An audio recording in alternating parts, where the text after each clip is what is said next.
So moving averages is exactly what it sounds like. It is sort of a mathematical equation that plots out a line for you that tells you sort of what the average price is during a given time frame. So there are two types of moving averages. Um, Moving averages, we have a simple moving average and an exponential moving average. And here we have sort of a graph example of that, where we have the EMA, which is the exponential moving average, in this orange, and an SMA, or simple moving average, which is in this blue. So the simple moving average estimate takes data from a set period of time and produces the average price from that set data. So if I'm trying to see what the simple moving average of the last 15 days were, it's going to take the data from the last 15 data points and it's going to average it out, and it's going to plot out this blue line right here.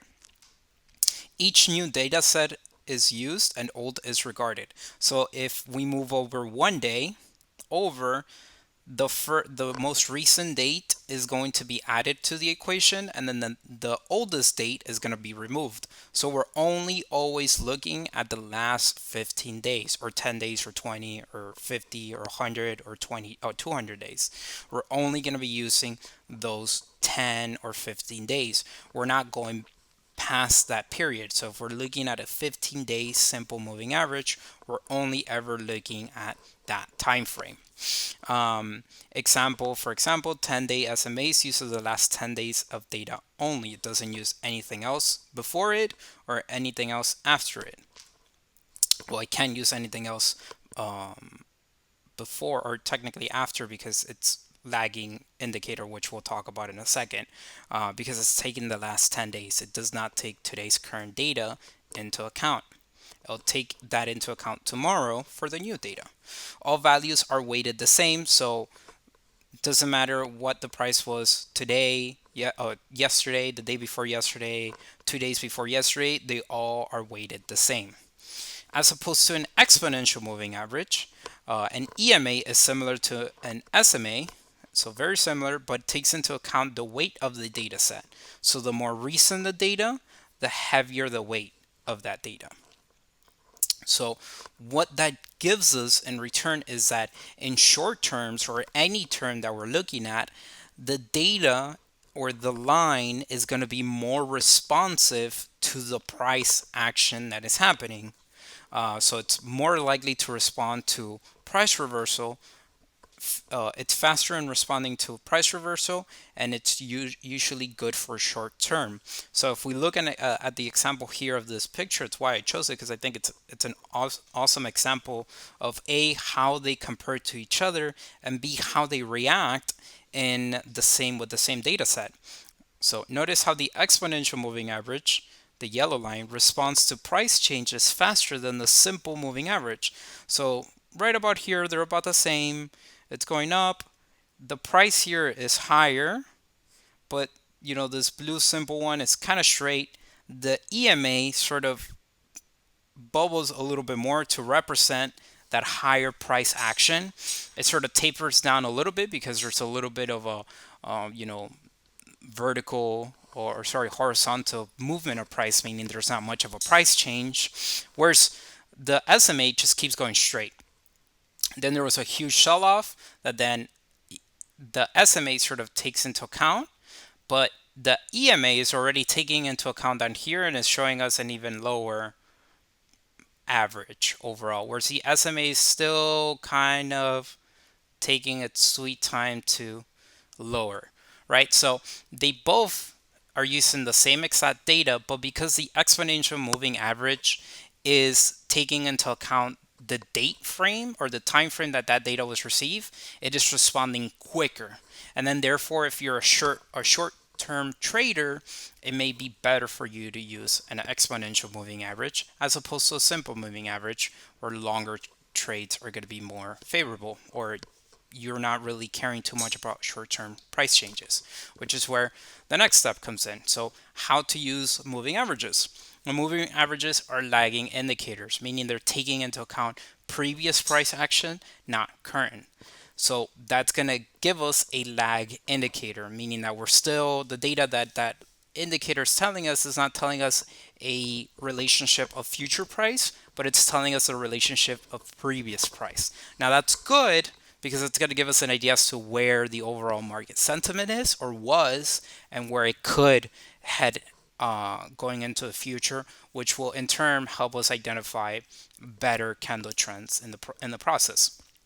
So they take the previous price, not current, to create a data line. Larger data sets, the larger data set, the larger the lag is. So if we're looking at a 100-day AMA, will respond more slowly than a 10-day moving average. So if we're looking at 100 days worth of data, and then we look at 10 days worth of data, it's guaranteed that the price action on the 10-day is going to move, the line is going to be a little bit more aggressive in its movement than if we're looking at a 100-day, because the price over that time frame is different, and therefore the response is much quicker.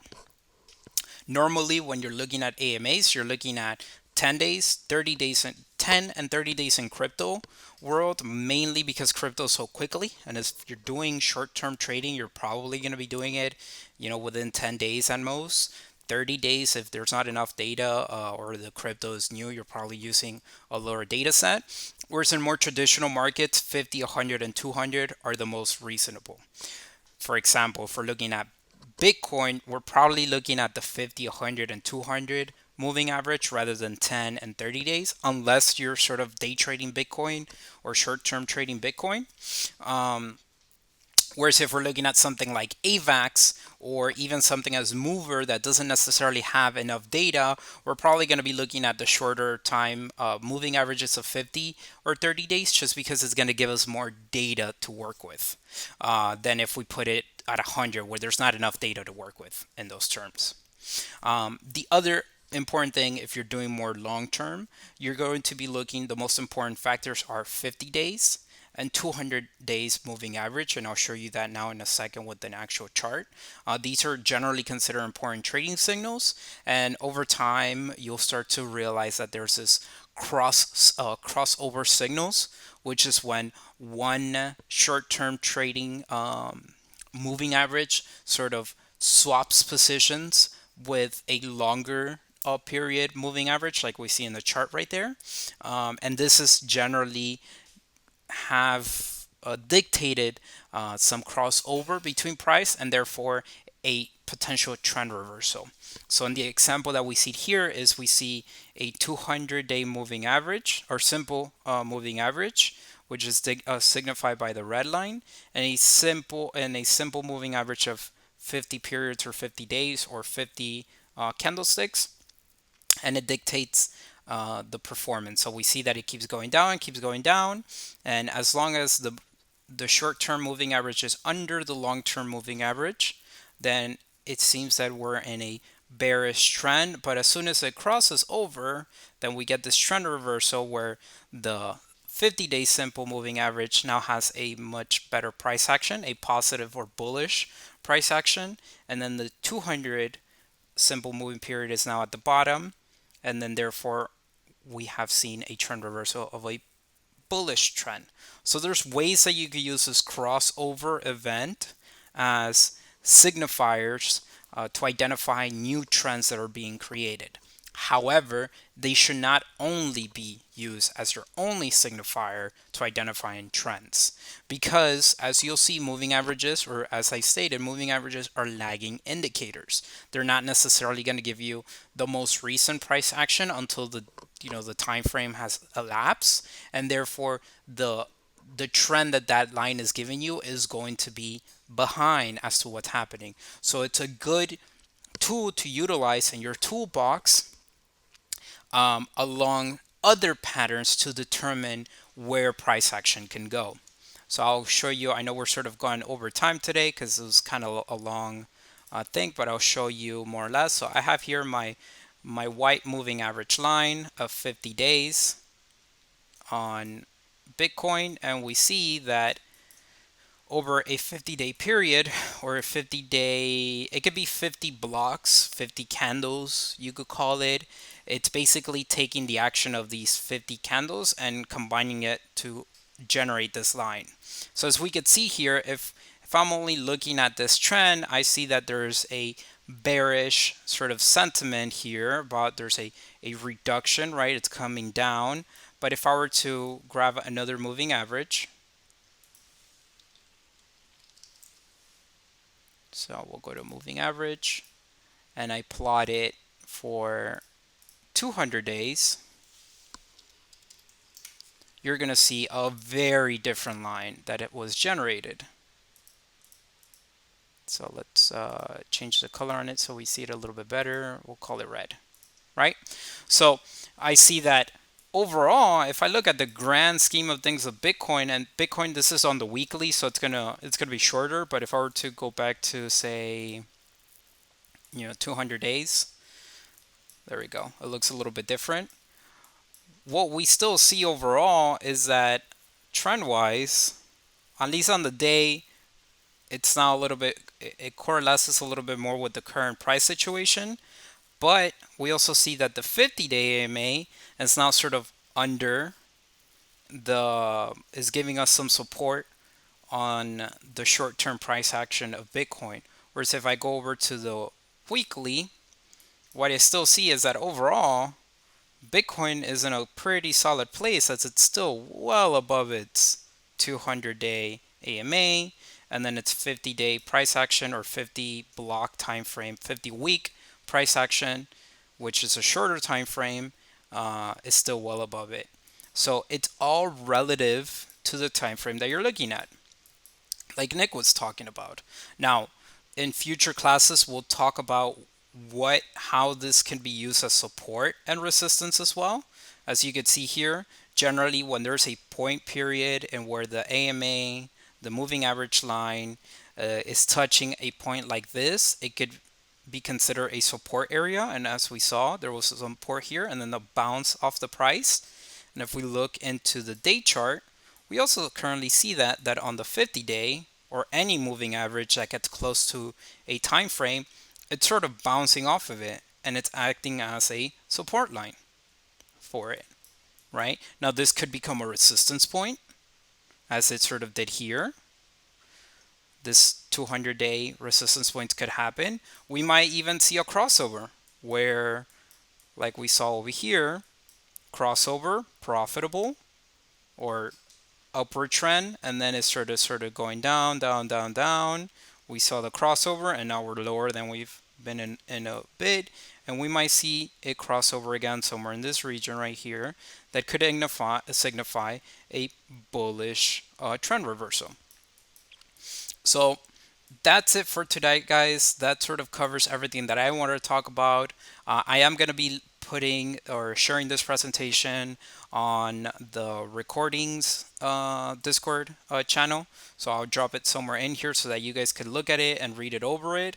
I'll drop it here in the study hall so you guys could have a look at it and if you have any questions, you could look at it over and then ask me as you go. But that's it for me. I don't know if Nick, you want to add anything to that presentation, or if you want me to put anything out. No, I think that was about as in depth as we can go, at least for now. Technical analysis is one of those things that's just you can literally spend hours or days on it. There's a billion patterns out there, and it would take us way too long to talk about Yeah. each of them. But I think we covered probably a little bit more than the fundamentals, if I'm being honest, um, in great detail. So I would encourage you guys, kind of like I did with the last couple TNAs, is go and look at some charts for yourself and see if you can find any of these patterns that played out in the real world. Um, like I mentioned earlier, obviously it's really easy to cherry pick and go on Google Images and look up trend reversal or whatever pattern you want to look up, but it's really cool seeing these play out in real time and kind of seeing what would happen if like you just created like a mock trade or like a faux trade where you see like, okay, I see this pattern happening. I think it's going to go up, and just pretend mentally or however you want to do it, write it down on a piece of paper or an Excel spreadsheet. Pretend like you would put $100 in that trade, and then just kind of see what happens and make a little kind of like fake portfolio to see how you would do. So try to play around with it, have some fun with it. Usually, if you're kind of loose and you're not super tense and emotional, that's generally when you're going to be at your best. So I encourage everybody to just kind of practice what you're learning here, so you can start using it in the real world. Excuse me, in the real world. Keep choking up today. Yeah, yeah, no, 100%. I mean, I didn't start getting the hang of this better until I actually started doing it myself. It seems daunting at first. You really don't know what you're doing until you trial and error. You start playing around. You say, okay, hey, this kind of looks like that. Hey, this kind of looks like that. And then you start plotting around. I personally, to be 100% honest, I really, really hate using moving averages because it just creates so much clutter for me. So I don't like using them. But what I do like keeping here in the back, even turned off, it's just the one simple moving average line that I could adjust just to see what's happening. And that gives me a better idea of like, oh, why sometimes I'm not sure as to, okay, why is the price bouncing or acting the way it is? And I turn on the moving average and then I see it. I'm like, oh, it's bouncing off this line. Great. I understand it better. I don't necessarily like using it all that much just because it creates clutter if I put too many. But it definitely helps get an idea as to what's happening.